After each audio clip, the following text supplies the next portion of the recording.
বেনারসি বেনারসি যেটা বলবেন সেটাই। গুড মর্নিং সকলকে, সুপ্রভাত। এখন আছি আমি বেনারসের দ্বিতীয় দিনে। কালকে গেছি মানিকরণ ঘাট, আরতি ঘাট, অন্নপূর্ণা টেম্পল, ওগুলো করেছি।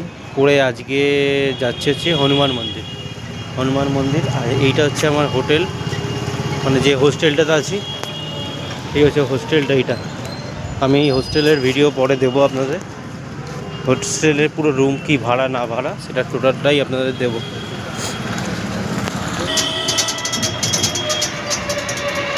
টোটোতে উঠে পড়েছে। তো এখন যাচ্ছি আমরা হনুমান মন্দির, রাম মন্দির।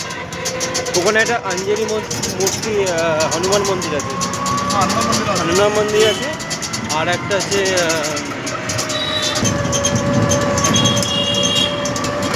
হনুমান, অযোধ্যা রাম মন্দিরে যাবো। অযোধ্যা রাম মন্দিরে গিয়ে তারপরে দেখাই। আমরা যাচ্ছি, আমাদের বাস বুক করা আছে, সেই বাস বুকের ওখানে যাবো। ওখান থেকে বাসে করে কতক্ষণ লাগবে? 2.5-3 ঘন্টা, 3.5, ওই 3.5 ঘন্টা 4 ঘন্টা মতন লাগবে বাসে। ওখান থেকে বাসে যাবো, গিয়ে তারপরে ওখান থেকে রাম মন্দির কভার করে আবার ফিরে আসবো। কালকে পুজো দেবো। এমনি যদি চলুন তারপর দেখাচ্ছে ওখানে।